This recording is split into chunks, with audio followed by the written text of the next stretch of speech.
Hello Kabyakatha, রান্না কাব্যকথা কিচেনে বন্ধুরা, তোমরা কেমন আছো সবাই? দেখো আজকে দুপুরবেলা আমি তোমাদের জন্য একটা নতুন রান্না নিয়ে এসেছি। আর সে রান্নাটি হচ্ছে কাঁকরোল পোস্তর মাখামাখি। আর কাঁকরোল পোস্ত মাখামাখির জন্য আমি প্রথমে প্যানে একটু সরষের তেল দিয়ে নেব, এবং এই সরষের তেলের মধ্যে আগে থেকে আমি তোমাদেরকে বলছি, দেখো দেখিয়ে দিচ্ছি, আমি কাঁকরোলটাকে লবণ হলুদ দিয়ে একটু সেদ্ধ করে বেটে নিয়েছে। এখানে কাঁচামরিচ রয়েছে, আর এখানে রয়েছে পোস্ত বাটা, আর হচ্ছে একটু বাদাম বাটা। যেহেতু কাঁকরোল পোস্তের মাখামাখি, সেহেতু পোস্ত তো দিতেই হবে প্রথমে। তাহলে আমি প্যানের মধ্যে একটু সরষের তেল দিয়ে নিলাম, এবং তোমরা কালো জিরাটাকে স্কিপ করতে পারো, যেহেতু কালো জিরা স্মেলটা আই লাইক, আমি খুব পছন্দ করি, তোমরা দিলেও দিতে পারো। দেখো কালো জিরা ফোড়ন একটু দিলে হয় কি একটা স্মেল বেরোয়, এবং এটা স্বাস্থ্যের জন্য ভালো। এখন যে হারে সর্দি কাশি হচ্ছে, একটু কালো জিরা দিলে তোমাদের নিজেদেরও খেতে লাগবে। যেহেতু কাঁকরোল পোস্তের মাখামাখি, এই জন্য এখানে আমি একটু পোস্ত বাটা এবং বাদাম বাটা দিয়ে দিলাম। দেখো পোস্ত বাটা বাদাম বাটা দিয়ে এখানে আমি কোনো পেঁয়াজ কোনো কিছু দিব না, এটাকে নাড়াচাড়া করতে থাকবো।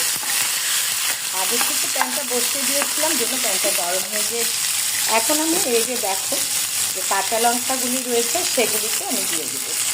দিয়ে দেওয়ার পরে এটাকে দিয়ে একটু কিছুক্ষণ নাড়ানাড়ি করবে। খুব সুন্দর দেখো, তোমরা যখন রাঁধবে দেখো একটা স্মেল বের হয়, খুব সুন্দর। এবার আমি এই যে কাঁকরোলটাকে আমি শুধুমাত্র লবণ হলুদ দিয়ে একটু আদা বাটা করে নিয়েছি। বেশি যে বাটতে কষ্ট হয়, এই জন্য বেশি ভালো বাটিও নিই।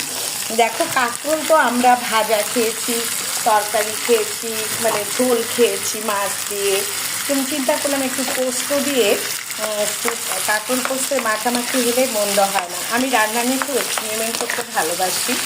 জানি না তোমাদের আসলে তোমরা ট্রাই করো কিনা এবং তোমাদের কাছে কতটুকু ভালো লাগে, কিন্তু আমি এভাবে প্রায় আমি বাসায় রান্না করি। আমার বাসায় যারা এগুলি খাওয়া দাওয়া করে, ওরা তো বলে যে ভালো হয়েছে, কিন্তু আমার রিভিউ চাই তোমাদের কাছ থেকে, যে আসলে তোমরা যখন আমাকে বলবে যে হ্যাঁ দিদি তোমার মতো রান্না করেছি, খুব ভালো হয়েছে, তখনই আমার সফলতাটা বাড়বে, কারণ তোমরাই আমার বন্ধু।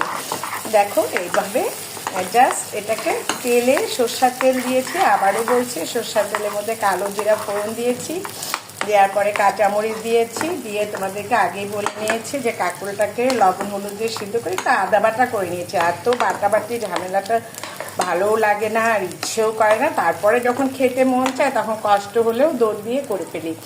আচ্ছা, এখন একটা জিনিস দেয়নি, বলো তো বন্ধুরা কোনটা, যেটা দিলে স্বাদযুক্ত হবেই না? লবণ। দেখো এখন আমি পরিমাণ মতো একটু লবণ দিয়ে দিব উপরে। আর এখানে তোমাদের কিছুই দিতে হবে না। সরষের তেল যদি না থাকে, কোনো